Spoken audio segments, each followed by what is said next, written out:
Obinna Okoye was the kind of man that made women turn their heads twice. At 32, his smooth dark complexion shone under the sun like polished ebony.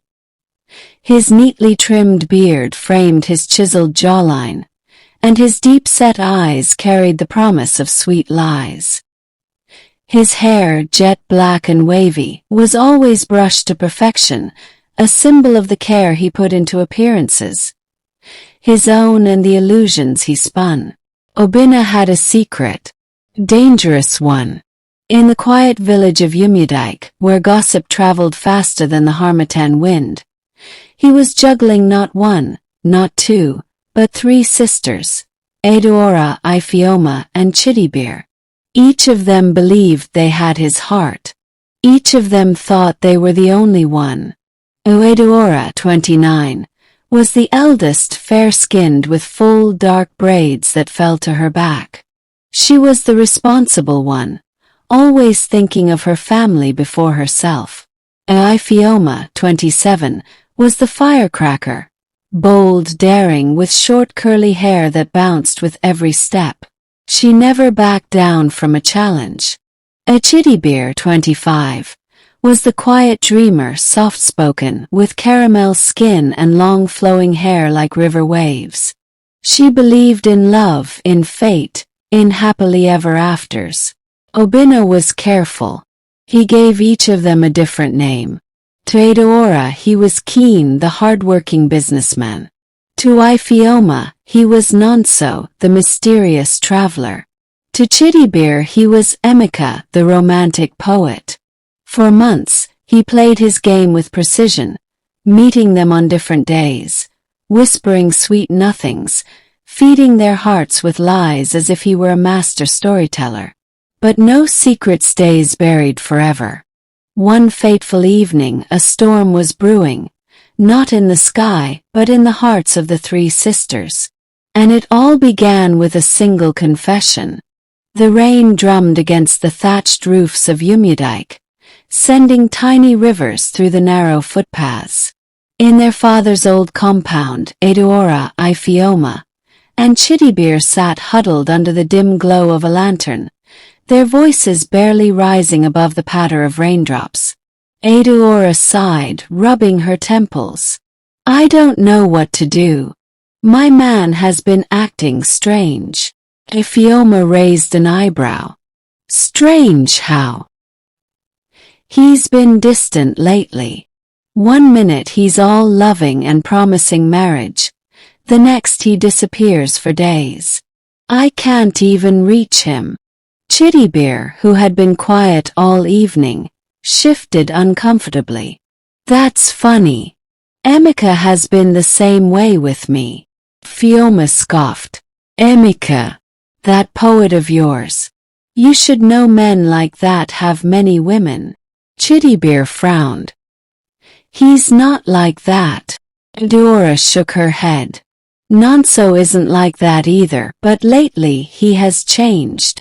Silence fell over them, the air thick with unspoken thoughts. Then, as if drawn by the same invisible thread, they each spoke at once. "He promised to marry me." The words hung in the air, colliding like crashing waves. The sisters looked at one another, confusion turning to suspicion. Adaora was the first to speak. "Wait, Ifeoma, what did you say your man's name is?" "Nonso." "And you?" "Keen." Chidiebere swallowed hard. "Mine is Emeka." A gust of wind rattled the wooden window shutters. Something wasn't right. The names were different, but the stories were too similar. Adaora's heart pounded. "When was the last time you saw him?" "Last week," Ifeoma said. "2 days ago," Chidiebere whispered. Adaora's hands trembled as she reached into her wrapper and pulled out a crumpled piece of paper, a note she had found in Keen's pocket days ago, a simple love letter with a familiar handwriting. She handed it to Ifeoma. "Does this look familiar?" Ifeoma read the words, and her breath caught. "This," This is exactly how Nonso writes to me. Chidiebere snatched the paper and gasped. Emeka wrote me the same words. The lantern flickered. The sisters looked at each other, their worlds slowly unraveling. Had they been loving the same man all along? The room was heavy with silence, the kind that squeezes the air from your lungs. The sisters stared at each other, their minds racing. The handwriting was the same. The words were the same. The promises were the same. Chidiebere's fingers trembled as she gripped the love note. This can't be true. Emeka is different. He loves me. Ifeoma let out a humorless laugh. Loves you. That's what Nonso tells me every time he disappears for days and comes back with a new excuse. Adaora's face hardened. Keen has been feeding me the same lies too. She exhaled sharply, her voice laced with disbelief. But how is it possible? 3 different names. 3 different stories. The weight of realization settled upon them like a heavy stone in their chests. There was only one explanation. We are being played, Ifeoma muttered, her jaw tightening. Chidiebere's eyes shimmered with unshed tears. But why? Why would he do this? Adaora clenched her fists, anger flaring in her eyes. Because he thought we would never find out. A sharp knock on the door startled them. They turned, hearts pounding. Who could that be at this hour? Ifeoma whispered, her voice barely above a breath. Adaora squared her shoulders, moving to unbolt the wooden door. As it creaked open, a figure stepped in from the darkness, drenched from the rain. It was Ngozi, their cousin. Her face was pale, her wrapper soaked, and she looked like she had seen a ghost. Adaora. Ifeoma. Chidiebere. Ngozi's voice wavered as she took a shaky step forward. I need to tell you something. Chidiebere rushed to her side. Ngozi, what happened? You look like you've seen a spirit. Ngozi's lips quivered. She took a deep breath and then whispered the words that sent a chill through the room. I was at Mama Eek's shop today, and I overheard 2 women talking about a man named Obinna. They said he got one of them pregnant and forced her to remove the baby. Adaora's stomach twisted. Obinna. Ngozi nodded, her voice dropping even lower. And then they described him. Tall, dark, handsome, with deep eyes and a smooth tongue. Chidiebere's breath hitched. No. Ifeoma shook her head in disbelief. It can't be him. Our men have different names. Ngozi hesitated. That's the thing. They also said he has different names for every woman he dates. A gust of wind blew through the open doorway, making the lantern flicker violently. The sisters felt the walls of their carefully built fantasies crashing down. Their perfect lovers, Keen, Nonso, and Emeka, were one and the same. Obinna. The man they had all given their hearts to. And now, one of his lovers had paid the ultimate price. Ngozi's words settled over the room like the thick harmattan dust, choking, blinding, suffocating. Adaora, Ifeoma, and Chidiebere sat frozen, their hearts pounding in their chests. Obinna. The man they had loved, trusted, dreamed of a future with. The same man who had destroyed another woman's life. Chidiebere was the first to break the silence. She clutched her wrapper tightly around her shoulders as if the truth had stripped her bare. One of us could have been the one. Adaora's fists clenched. One of us still could be. Ifeoma's lips curled in anger. He played us. He thought we were fools. Her eyes darkened. We will show him he was wrong. Ngozi wiped the rain from her face, her voice urgent. The women I overheard. One of them was sobbing. She said Obinna vanished after she removed the baby. She has been looking for him, but he's nowhere to be found. Adaora's gaze sharpened. So he's running. But he won't run from us, Ifeoma said, her voice cold and sharp like a machete's edge. Not when he doesn't know we've found out. Chidiebere exhaled shakily, still struggling to process everything. What are we going to do? A slow, dangerous smile spread across Adaora's face. We're going to set a trap. Ngozi blinked. A trap? Adaora nodded, her mind already weaving the plan. He played with our emotions, but now we will play with his. She turned to her sisters, her voice filled with quiet fire. Each of us will act like nothing has changed. We will still see him, still love him, still let him think he's in control. And then, Ifeoma asked, intrigued, then we strike. A slow smirk pulled at Ifeoma's lips. I like this. Chidiebere hesitated, her heart still tangled in the illusion Obinna had spun around her.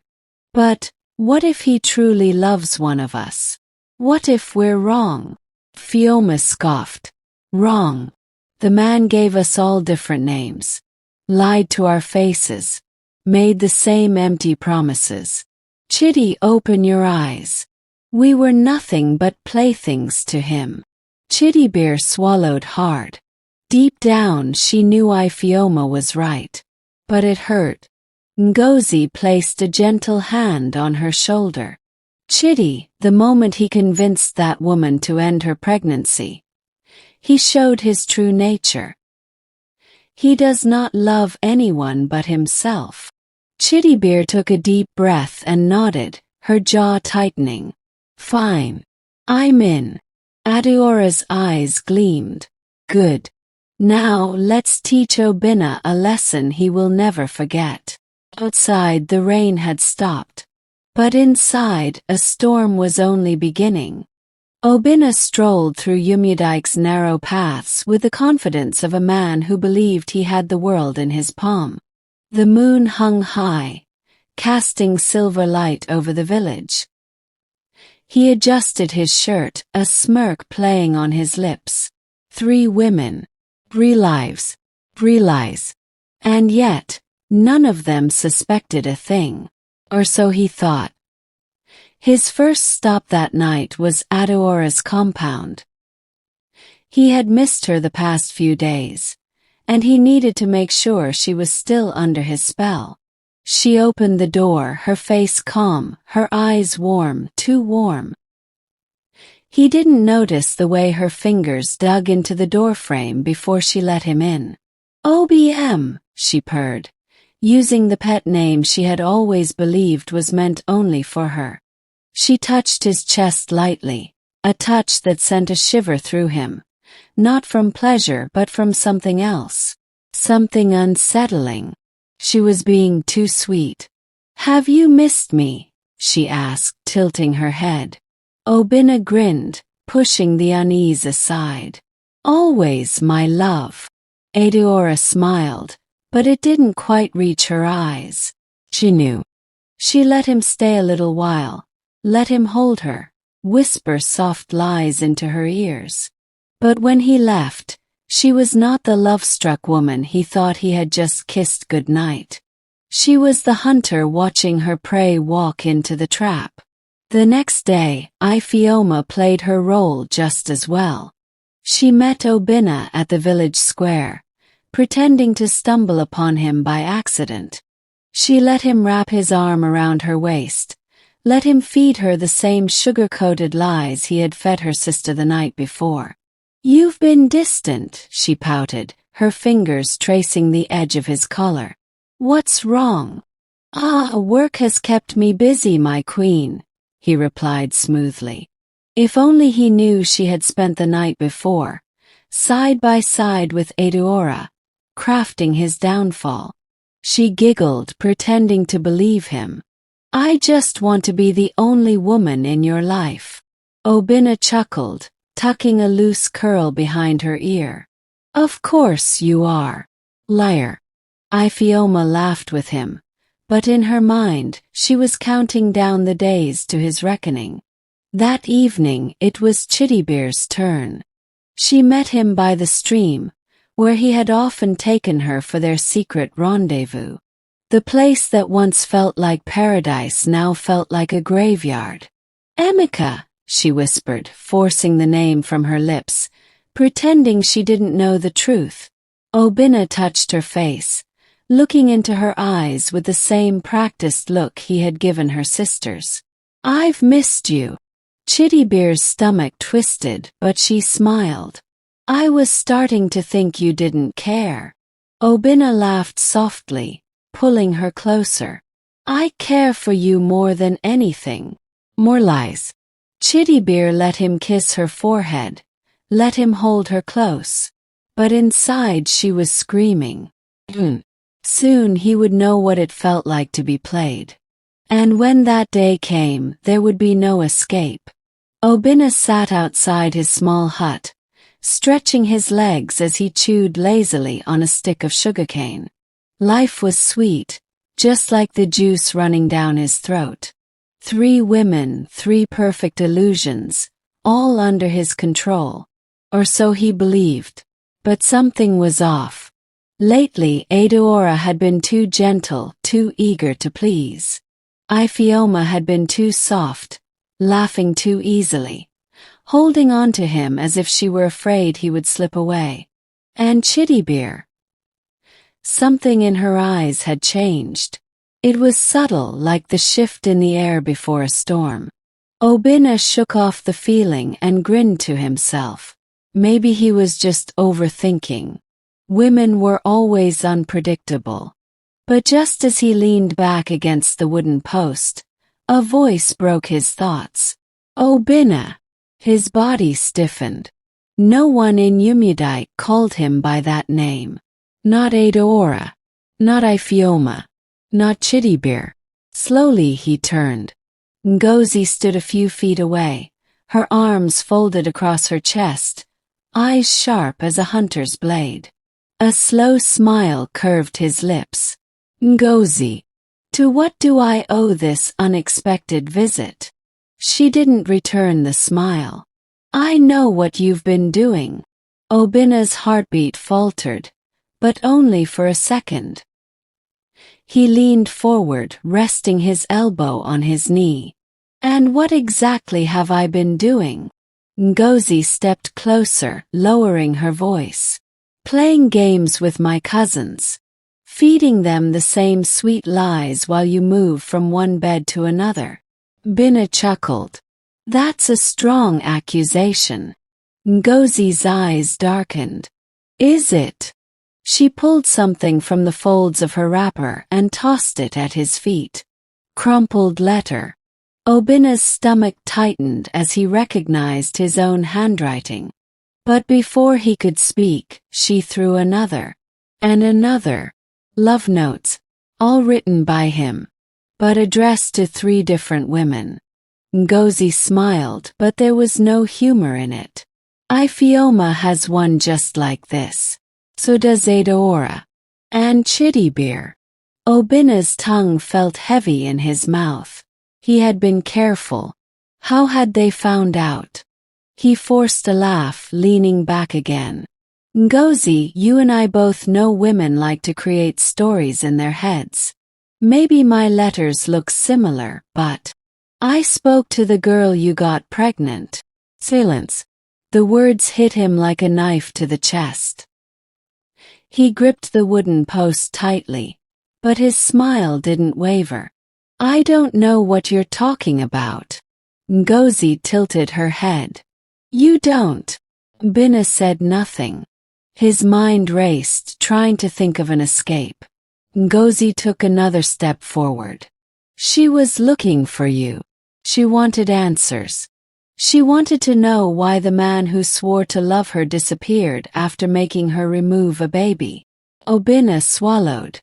He could feel the walls closing in. Ngozi's voice softened, but her words were sharper than before. You've been exposed, Obinna.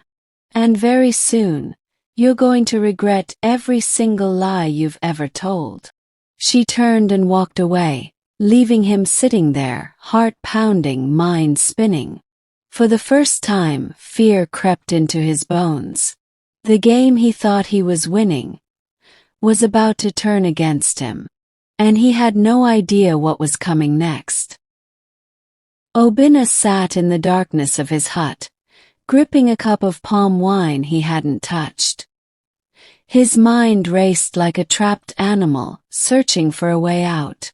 Ngozi's words haunted him. You've been exposed. It wasn't just fear that gripped him.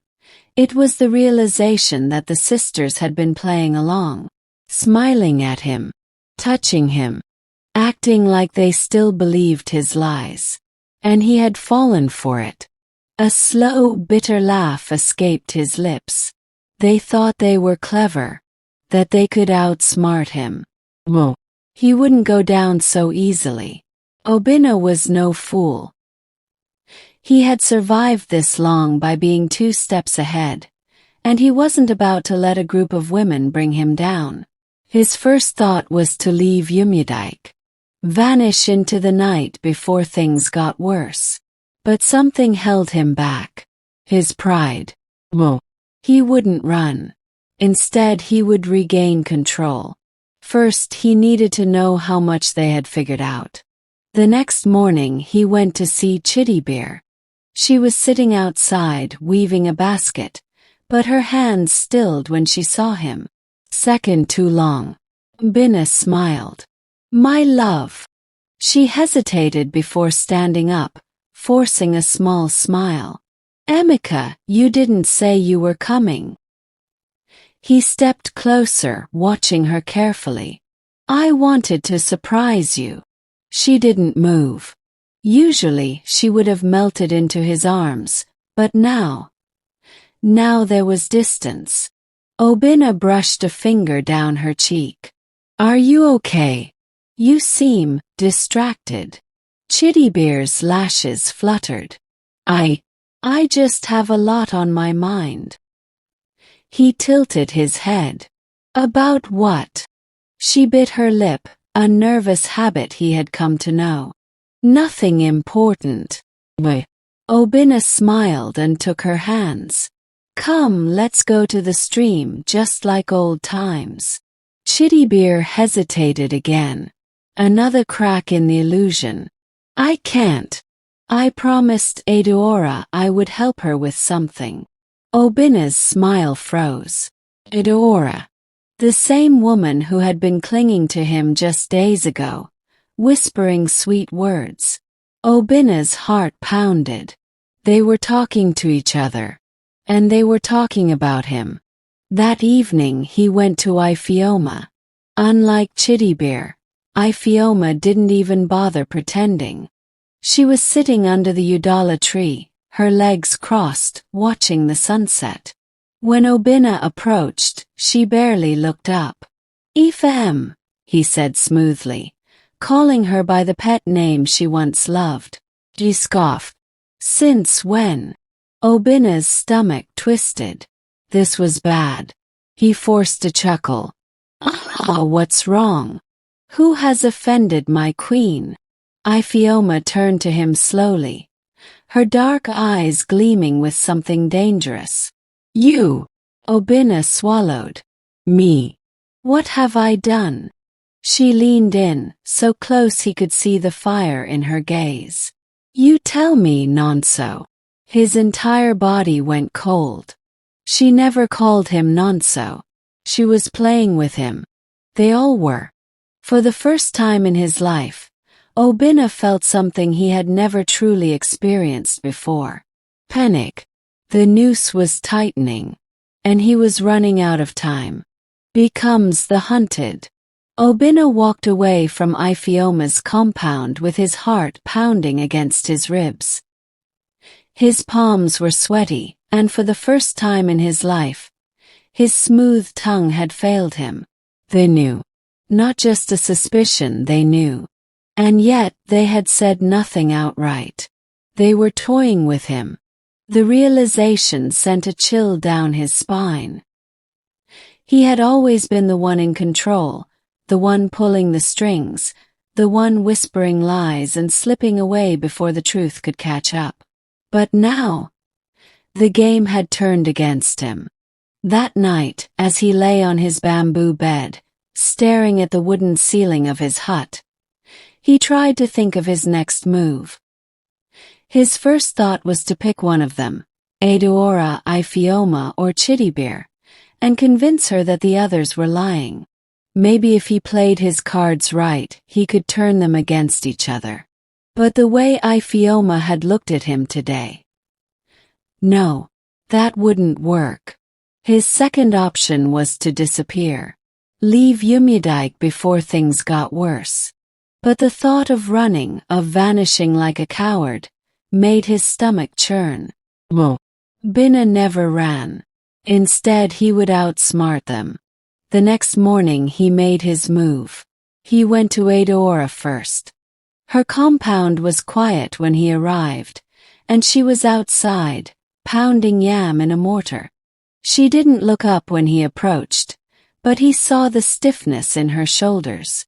Obinna smiled and leaned against the wooden pillar of the hut. "My queen, do you no longer have eyes for your love?" Adaora kept pounding, her movements slow and deliberate. "My love," she repeated, her voice carrying an edge. "Which one?" Obinna's smile faltered for a split second before he recovered. "Ah, Adaora, why do you speak in riddles this morning?" She stopped pounding and turned to face him, wiping sweat from her forehead. Her eyes locked onto his, unblinking. "You tell me, Keen." A cold shiver ran through Obinna's spine. He laughed, but it was hollow. "Adaora, are you well? Who is Keen?" Adaora folded her arms. "That's funny. Just last week you were calling me your wife, and you were Keen." Obinna opened his mouth to speak, but she cut him off. "2 days ago, Ifeoma told me how Nonso swore undying love to her."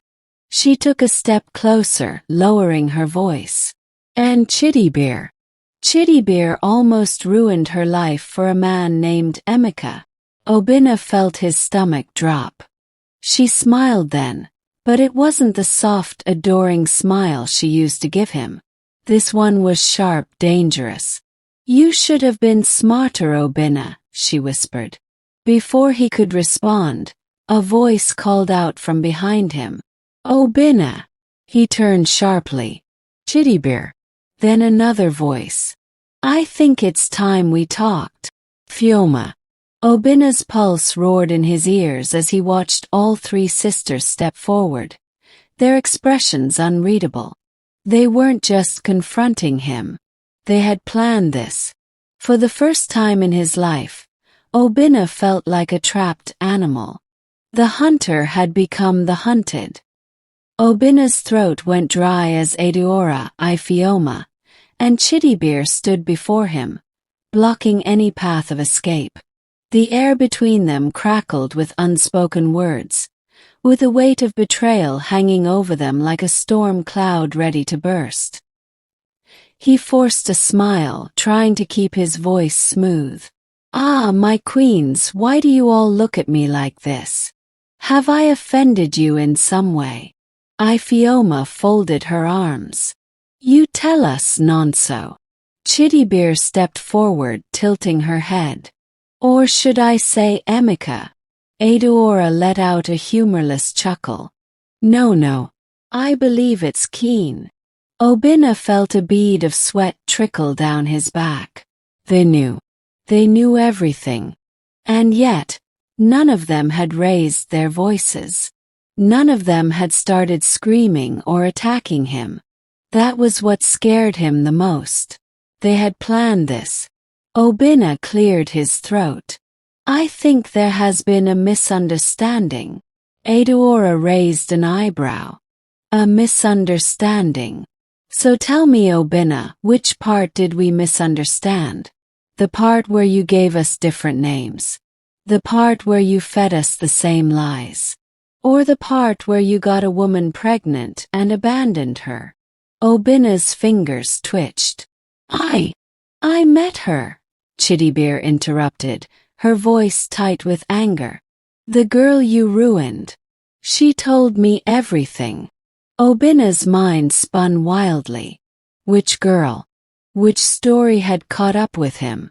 Ifeoma stepped closer, her voice dangerously soft. We gave you a chance, Obinna. We acted as if we didn't know. We wanted to see how long you would keep lying. Obinna's heart pounded. He had to get out of this. He had to turn this around. He let out a breathless chuckle, shaking his head. My loves, you are overreacting. I was never playing you. I love you all. A sharp slap landed across his face. The sound echoed through the compound like thunder. Obinna staggered, holding his cheek, eyes wide in shock. It was Adaora. She had never hit him before. Never even raised her voice at him.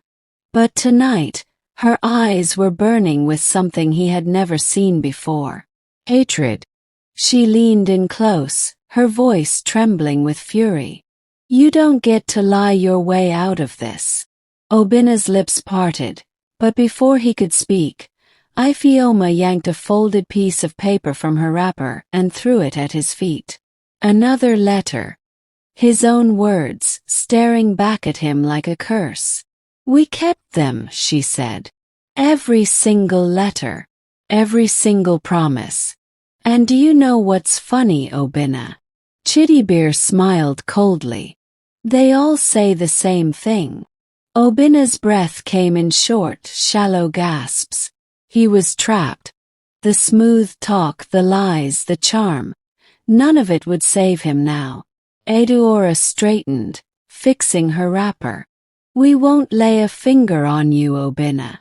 Ifeoma smirked. No. That would be too easy. Chidiebere's voice was calm but laced with venom. But by the time we're done, you'll wish we had. Obinna's hands clenched at his sides as he realized the truth. They weren't just going to punish him. They were going to destroy him. Obinna stood frozen as the three sisters stared him down, their eyes burning with quiet rage. His usual confidence had abandoned him, leaving only fear clawing at his insides. He knew Adaora, Ifeoma, and Chidiebere well, or at least he thought he did. But tonight they were different. They weren't the love-struck women he had carefully manipulated. Well, tonight they were predators, and he was the prey. He swallowed hard, forcing his lips into a weak smile. My loves, there's no need for all this drama. We can talk, can't we? Let's settle this like adults. Chidiebere laughed softly, shaking her head. Talk. You want to talk now. Ifeoma crossed her arms. After all the lies. After all the pain. Adaora stepped forward, her voice steady. No, Obinna. We're done talking. A sharp breeze blew through the compound, rustling the banana leaves above them. Somewhere in the distance a baby cried. But here in this moment, silence stretched thick and heavy. Then Adaora turned to Chidiebere. Is everything ready? Chidiebere nodded, a slow, knowing smile spreading across her lips. Yes. Obinna's pulse quickened. Ready. For what? He took a step back, glancing around, as if looking for a way out. What is ready? Ifeoma exhaled, shaking her head as if disappointed. You should have been more careful, Obinna. And then, before he could move, voices, loud, angry, familiar.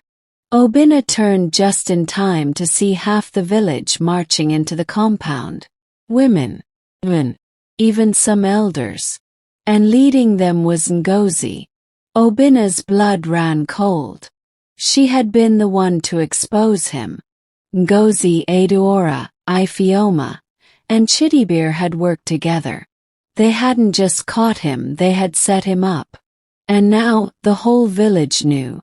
Someone grabbed Obinna by the arm, dragging him forward. He yanked away, but there were too many of them. "What is the meaning of this?" he barked, trying to regain control. An elder, Nwosu, stepped forward, his wrinkled face hard with disapproval. "Obinna, you have brought disgrace upon yourself." Obinna forced a laugh, trying to sound calm. "Ah, Nwosu, what have I done?" Ngozi's voice rang clear and sharp. "You lied to these women. You deceived them. You played with their lives as if they were toys." Murmurs spread through the crowd. A few of the men scowled in disgust. The women shook their heads, some whispering in hushed tones. One voice called out, "He made Chidiebere remove a child." Gasps rippled through the crowd. Obinna's stomach clenched. That was the one thing he had prayed would never come out. Nwosu's face darkened. "Is this true?" Obinna opened his mouth, but for once in his life, he had no words. A younger man stepped forward, pointing a finger at him. "So you're the one who thinks he can deceive our women and walk away?" Another woman spat on the ground. "Shameless man." Obinna felt the walls closing in. He turned to the sisters, his voice desperate now. "Adaora, Ifeoma, Chidiebere, please. You know I love you." Adaora stared at him coldly. "No, Obinna. You love yourself." Chidiebere's voice was emotionless. "And now, everyone knows who you really are." Ngozi turned to the elders. "He must be punished." The crowd murmured in agreement. Obinna's hands shook. He wasn't just being shamed. He was about to be ruined. Nwosu lifted a hand, silencing the crowd. Then in a firm voice he declared, "Tomorrow, the council will decide his fate." Obinna's knees nearly gave out. This wasn't just a public humiliation. This was judgment. And tomorrow he would pay. Obinna's heart raced as the weight of Nwosu's words settled around him like a suffocating fog. The council. The punishment. His reputation, his pride, everything he'd built was now in jeopardy. He was no longer the clever, charismatic man who could charm his way out of any situation. He was exposed and there was no way out. He turned to the sisters, his voice now raw, desperate. "Please, please, let's just talk this through. You know I never meant to hurt anyone. You know I." Adaora's face remained impassive. "Talk," she repeated. "You think words will save you now?" Ifeoma stepped closer, her eyes cold and calculating. "This isn't about talking, Obinna. It's about accountability." Chidiebere's gaze was unwavering, her voice almost too calm. "You used us all, and you thought you could get away with it." Obinna felt a pang of guilt, but it was buried beneath a tidal wave of fear. He wanted to speak, to beg, to make them understand. But the truth was, there was no more room for manipulation. He had no leverage. They had him cornered, and the village was waiting to see his downfall. That night, Obinna lay awake, staring at the thatched roof of his hut. The sounds of the village, the whispers, the murmurs, the people discussing his fate, crept into his thoughts, gnawing at him. He had been a fool. All his life. He had taken advantage of the trust others placed in him. He had been charming, smart, and always a step ahead. But now the tables had turned. The people who he had once controlled, the women he had used, had united against him. And they weren't just angry, they were hurt. Deeply hurt. Obinna's eyes fluttered closed for a moment as he replayed the events of the day in his mind. Adaora, Ifeoma, Chidiebere. They had played him. They had known more than he ever gave them credit for. And now they had turned the village against him. They hadn't just caught him in his lies. They had made him the center of their plan. The realization hit him with a cold force. They were his downfall. But in a twisted way, they had become the only people who could save him. He had one night to find a way out. The next morning, as the first light of dawn filtered through the cracks in his hut, Obinna stood up, his mind working at a furious pace. He couldn't face the council, not without a strategy. He needed leverage. Something, anything that could turn the tide back in his favor.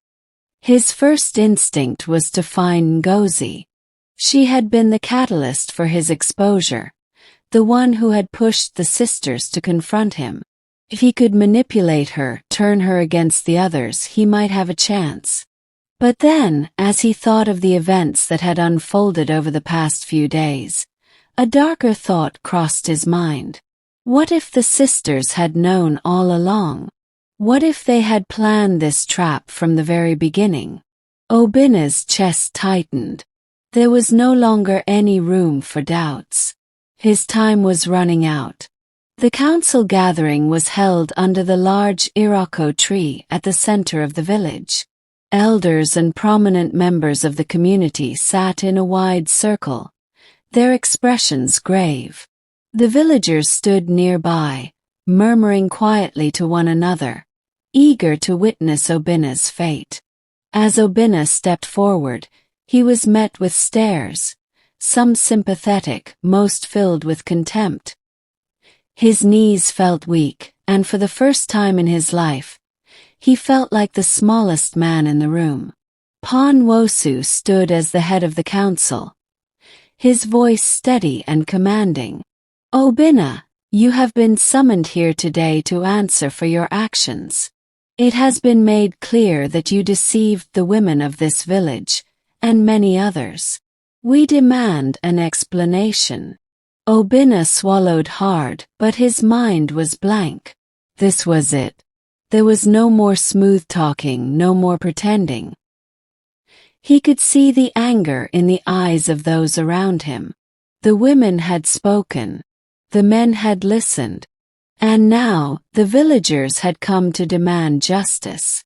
Ifeoma, Adaora, and Chidiebere were seated at the front of the assembly, their faces set in hard lines.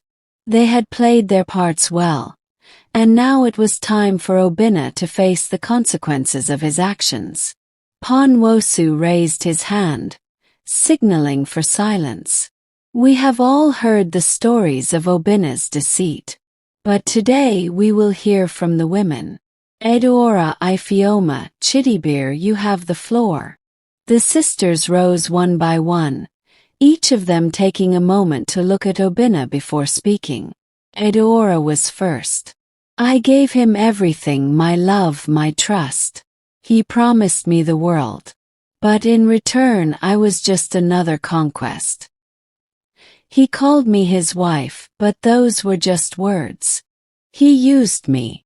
Ifeoma spoke next, her voice trembling with quiet anger. He said he loved me.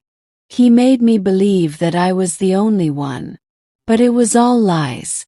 I wasn't the only one. And when I found out, he vanished, left me with nothing but pain. Finally, Chidiebere stood, her eyes red-rimmed but steady. I fell for him. I believed his lies. And when I became pregnant, he abandoned me. I had to make the hardest decision of my life, to remove the child he promised to cherish. And he didn't even look back. Obinna stood frozen, hearing their words like a death sentence. The entire village watched him, waiting for his response. He wanted to speak, to defend himself, to say anything that would save him. But there was nothing left to say. The truth had already been spoken. Ponwosu's voice cut through the silence. Obinna, do you have anything to say in your defense? Obinna opened his mouth, but the words died before they could form. There was nothing left to say. The air around Obinna felt heavier than ever before, suffocating him with the weight of his lies and the fury of those he had wronged. His heart pounded like a drumbeat in his ears, and yet, despite the chaotic whirlwind of thoughts rushing through his mind, he could not find a single word to speak. The elders and villagers waited in tense silence. Ponwosu's eyes were fixed on him, his expression unreadable. The sisters, Adaora, Ifeoma, and Chidiebere, stood in a line, their postures rigid with a mixture of anger and sorrow. They had each spoken their truth, and now it was Obinna's turn to face his. But he had nothing to offer but guilt. Finally, after what seemed like an eternity, Ponwosu spoke. Obinna, you have been given a chance to explain yourself. But from the look in your eyes, it is clear you have no defense for your actions. You have deceived these women, the very people who trusted you, and you have disrespected the customs of our village. The elder's voice was calm, but there was an undeniable finality in his words. Obinna's knees weakened as he felt the full force of the village's disapproval. For the first time in his life, he truly understood the meaning of shame. It wasn't just the loss of his reputation, it was the loss of the trust that had taken him years to build. And now there was no way to reclaim it. The villagers murmured among themselves, some shaking their heads in disappointment. A few women whispered angrily to one another, casting sideways glances at Obinna. He could feel their judgment, their hatred. It stung worse than any physical wound. Adaora's voice cut through the murmurings, her tone filled with a quiet but fierce determination. Obinna, you may not care about the damage you've done to us, but you will care about the harm you've caused to the community. Ifeoma stepped forward, her eyes never leaving his. You've broken more than just our hearts, Obinna. You've shattered the bond of trust that we all share here. You've made a mockery of our traditions. And for that, you must face the consequences. Chidiebere's voice was quieter but no less powerful. You don't get to hurt us and walk away untouched. We will not let you. Obinna swallowed hard, his throat dry. There were no excuses left to make. No lies to hide behind. His actions had caught up with him, and there was no escaping the reality of what he had done. Ponwosu raised his hand again, signaling for silence. Obinna, he began, his voice firm, you will be punished. But this punishment is not just for your deceit. It is a reminder to all who live in Umudik that trust is sacred. A bond once broken cannot be easily mended. And those who seek to betray the village will pay a price. Obinna's heart sank as he realized what was about to happen. He had known there would be consequences, but the finality of it all made it feel as though the ground beneath him had cracked wide open. The elder's gaze shifted to the gathered villagers. We will make this decision as a community. What shall be his punishment? A murmur spread through the crowd as the villagers deliberated, their voices rising and falling in a wave of tension. Then, slowly, one by one, the community members began to speak. An older woman stood up, her voice shaking with emotion. Obinna must give back to the village what he has taken, not just from us, but from the very earth that sustains us. A man from the far end of the circle added. He has dishonored the spirits of our ancestors. He should be made to restore the balance he has disrupted. Another voice rose. He must work the land, plant, harvest, and give back to the people he has wronged. Nwosu nodded slowly, taking in the words of the villagers. These are wise suggestions. But before we decide, let us hear from the women one last time. Adaora, Ifeoma, Chidiebere, what do you think his punishment should be? Adaora's voice was steady, though her eyes burned with unshed tears. He must work to earn our forgiveness, but it will not be easy. He must prove over time that he is worthy of our trust again. The land is the answer. Let him toil and let him give back. Ifeoma added. He needs to understand the value of respect, of honesty. Let him work alongside those he wronged and show the village that he can be more than the man who betrayed us. Chidiebere's voice was quieter but filled with quiet strength. Let him never forget that trust, once broken, takes years to heal. The work will be long and hard, but he must earn his place here, just as we all do. Nwosu looked at the gathered villagers, his gaze settling on Obinna. It is decided. Obinna, your punishment will be to work the land. For the next year you will serve the village, showing through your actions that you can be redeemed. You will help us with the planting, the harvesting, and the care of the crops. You will be at the mercy of the community, and every action you take will be a reflection of your remorse. Obinna's throat tightened as the weight of the decision sank in. He had been prepared for some sort of punishment, but the sheer scope of this sentence filled him with a deep sense of dread. A year of labor. A year of humbling himself before the people he had once manipulated. But the alternative was worse. If he refused this punishment, if he chose to leave the village, he would never be allowed to return. The community would cast him out, and he would be forever lost. This was his only chance. As the decision was announced, the villagers began to disperse, their whispers trailing off into the distance. Some nodded in approval, while others simply shook their heads, leaving Obinna standing alone at the center of the circle. Adaora, Ifeoma, and Chidiebere made no move to speak to him as they left. They had said everything they needed to say. Their silence was more cutting than any words they could have used. Obinna stood there for a long time, the weight of his punishment pressing down on him like a heavy stone. He knew he deserved it. But the road ahead would be harder than anything he had ever experienced. And yet, somewhere deep inside, a small spark of determination flickered. If he was to survive this, if he was to redeem himself, he would have to endure. He would have to work toughly. But don't mistake this for forgiveness. You still have much to prove. Obinna nodded, understanding. I know. And I'll keep proving it. Not just to you but to everyone. As the sun set on that final day of the harvest, Obinna stood tall, his heart lighter than it had been in a long time.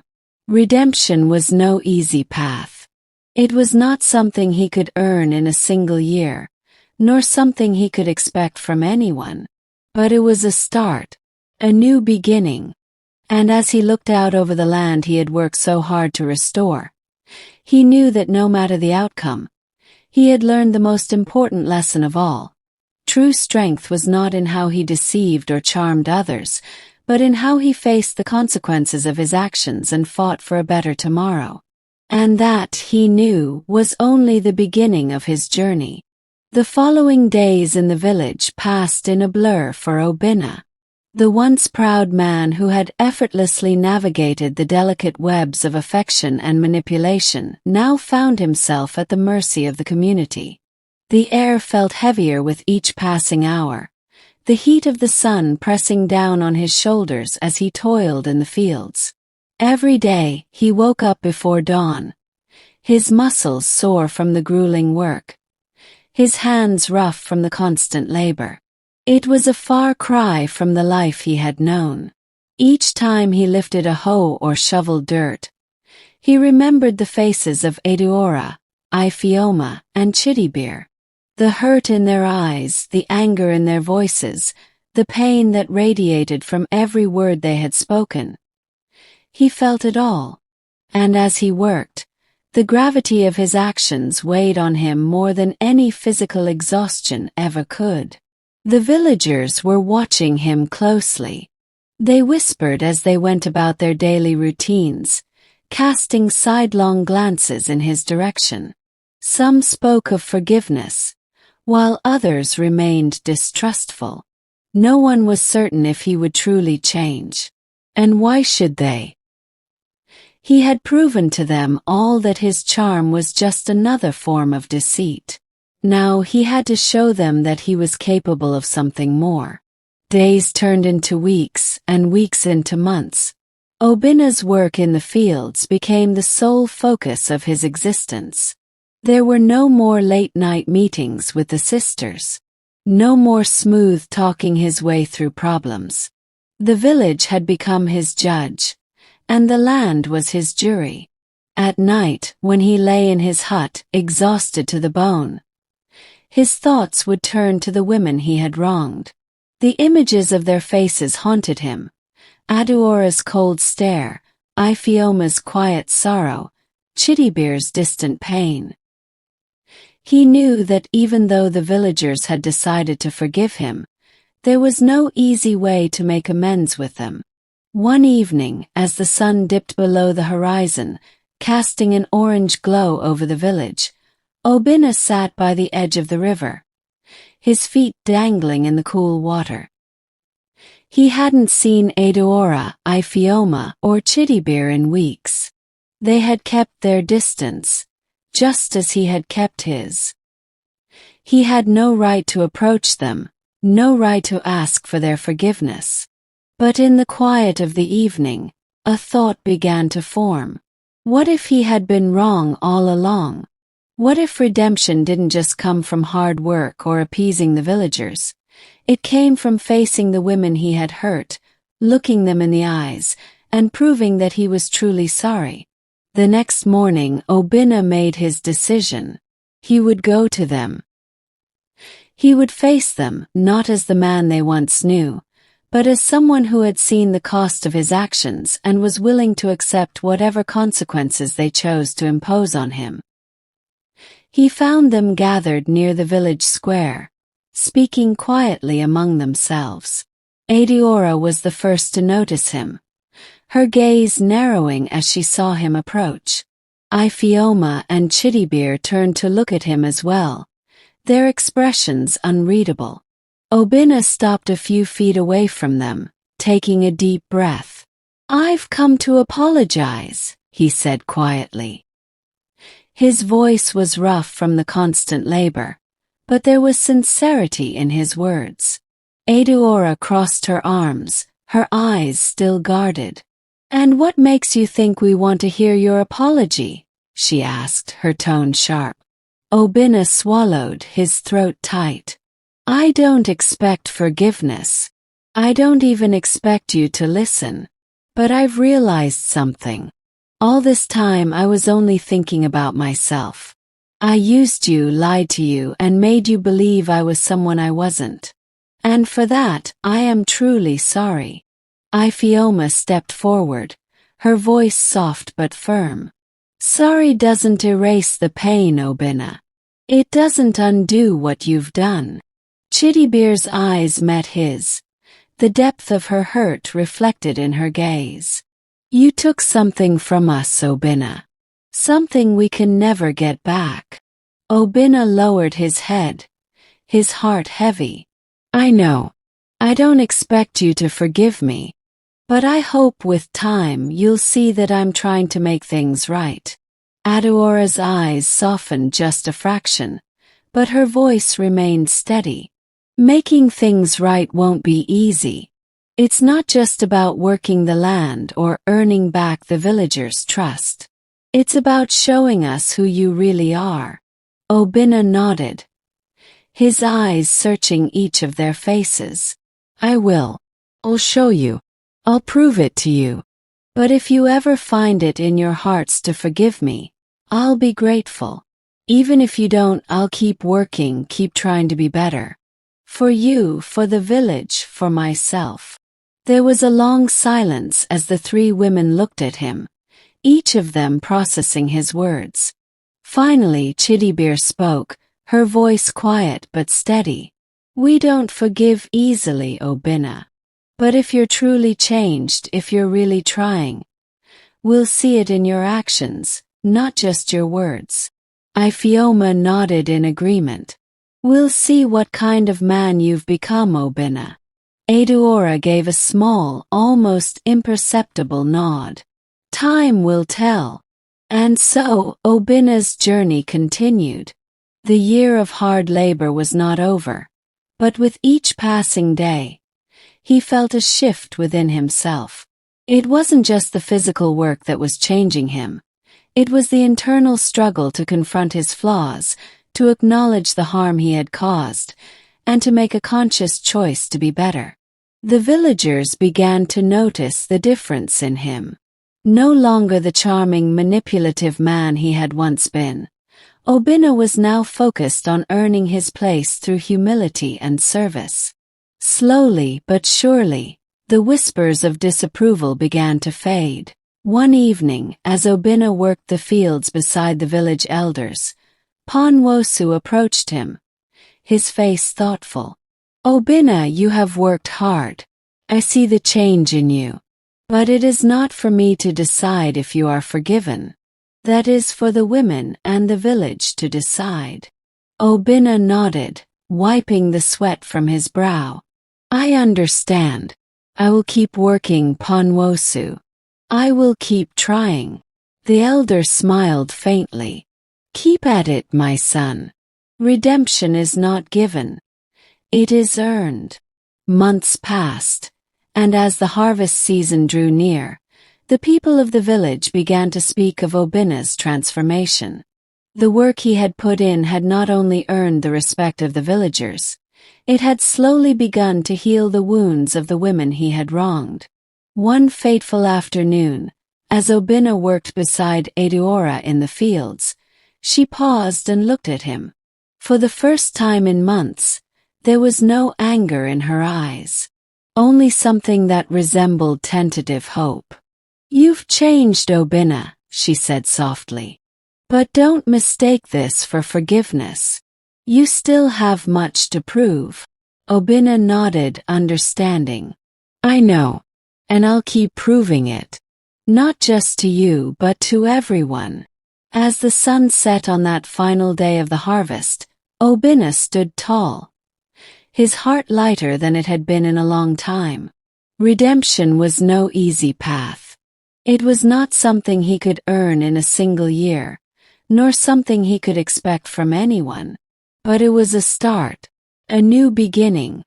And as he looked out over the land he had worked so hard to restore, he knew that no matter the outcome, he had learned the most important lesson of all. True strength was not in how he deceived or charmed others, but in how he faced the consequences of his actions and fought for a better tomorrow. And that, he knew, was only the beginning of his journey.